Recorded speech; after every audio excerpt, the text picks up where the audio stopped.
Hello friends, हमारा सवाल है एपी 21, 18, 15 के कितने पद लिए जाएं कि उनका योग -81 हो जाए। ऐसे सवालों को करने के लिए सबसे पहले हम जो दिया रखा है वो हम देख लेते हैं क्या क्या हमें दिया है। तो हमें दिया है, सबसे पहले हम देख लेते हैं दिया है हमें क्या दिया है। प्रथम पद हमें दिया है 21। 21 लिखेंगे, इसे हम ए से प्रेजेंट करते हैं, ए लिखेंगे।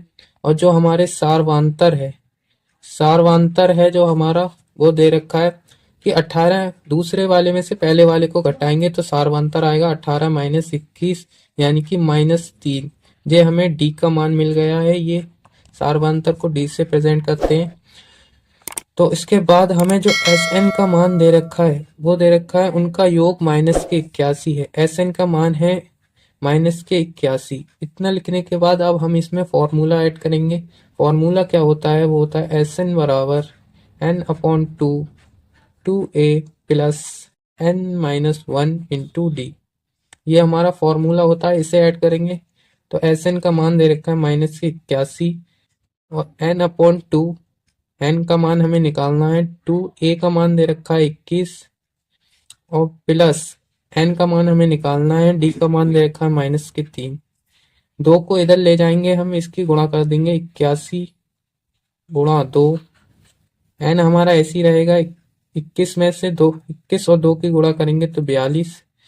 42 3 की हम इसमें गुणा करेंगे एन में, तो -3 है तो ये आ जाएगा हमारा -3n और माइनस माइनस प्लस प्लस के 3 हो जाएगा। इतना लिखने के बाद -81 दूनी 162 लिखेंगे हम। एन को ऐसे ही रहने देंगे और 45-3n। इतना लिखने के बाद अब हम इसकी गुणा करेंगे एन की, तो इधर लिखेंगे 162 बराबर एन,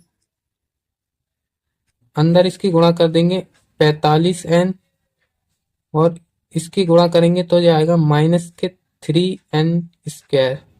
इसको जब हम इधर लाएंगे तो ये हो जाएगा हमारा प्लस में। तो हम लिखेंगे 3n²। 45 को भी इधर ले आएंगे, -45n और -162। इतना लिखने के बाद अब हम इसकी 3 से भाग दे देंगे, क्योंकि ये 3 से कट रहा है तो 3 से भाग देंगे तो n² माइनस का 3 एकम 3, 3 पंजे 15, 15n और माइनस 3 पंजे 15 और 3 3 चौक 12, 3 पंजे 15, 3 चौक 12। इतना लिखने के बाद जो हमारा जो सवाल हो गया वो गुणनखंड के रूप में आ गया। तो हमें ऐसी संख्या सोचनी है जिससे 15 आए, अगर हम उसे घटाएं तो 15 आए और अगर हम उसकी गुणा करें तो हमारा 54 आए। तो हम क्या देखते हैं कि हमें संख्या कौन सी देखी है। 18 तियां कितना होता है, 18 तियां होता है 54, ठीक है। और 18 में से अगर हम 18 माइनस 3 कर दें तो हमारा 15 बचेगा, और 18 गुणा 3 कर दें तो हमारा 54 आ जाएगा।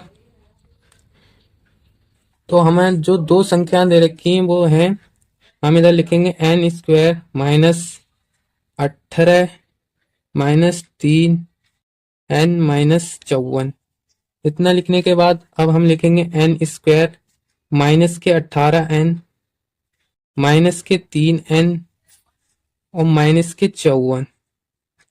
इधर से n को कॉमन लेंगे हम तो इधर बचेगा n-18, और अगर -3 को कॉमन लेंगे n-18।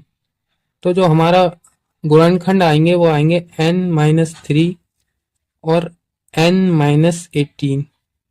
ये जो दो गुणनखंड आ गए n-3 और n-18। तो अब हम इसको इधर सॉल्व कर लेते हैं। n-3 सॉरी, ये इधर माइनस कॉमन लेंगे तो ये हो जाएगा हमारा प्लस का, इधर से माइनस को कॉमन लेंगे तो ये हो जाएगा हमारा प्लस। n की इधर गुणा करी तो n माइनस, कहीं गड़बड़ हो गया है, माइनस के 3 है। जब माइनस की इधर गुणा करेंगे तो ये हमारा प्लस का हो जाएगा, ठीक है। ये प्लस का हो जाएगा, इधर प्लस है तो हम इधर प्लस कर लेंगे। n प्लस 3 बराबर 0, n बराबर -3। और दूसरा जो गुणनखंड है n माइनस 18 बराबर 0, n बराबर 18, यानी कि जो पदों का योग आएगा वो माइनस में आ नहीं सकता, तो ये हमारा कैंसिल हो जाएगा।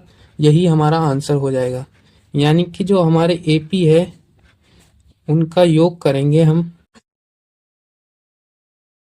जो एपी है उनके 18 पदों का योग, 18 पदों का योग जो होगा हमारा वो होगा हमारा 80, वो होगा माइनस के 81। यही हमारा आंसर हो जाएगा। जो हमारा 18 पद अगर जोड़ेंगे तो हमारा माइनस का 81 आएगा। यही हमसे सवाल में पूछ रहा